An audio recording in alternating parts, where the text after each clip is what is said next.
রাজীবদা, আপনার প্রাক্তন কলেজ, তার অধ্যক্ষ সকালে পদত্যাগ হলো, বিকেলে আবার অন্য কলেজে গিয়ে বহাল হয়ে গেল, কি বলবেন? বক্তব্য একটাই যে এটা তো জানাই ছিল, উনি তো পদত্যাগ করেছেন আরজি কর থেকে।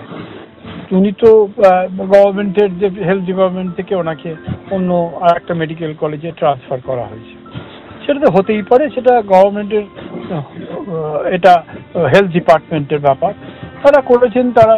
আর অভিযোগ বা এগুলো তো আজকে অভিযোগ উঠছে, আজকে কত বছর অধ্যক্ষ ছিলেন, এতদিন তাহলে সেই অভিযোগগুলো ওঠেনি কেন?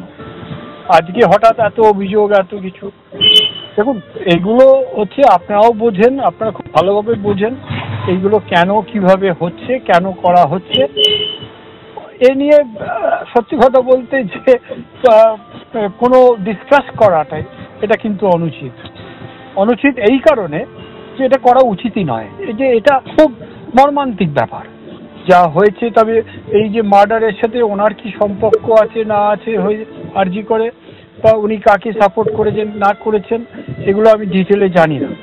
বাট সকালে পদত্যাগ, বিকেলে আর একটা মেডিকেল কলেজে, এটা তো গভর্নমেন্টের রুটিন ট্রান্সফার হতে পারে।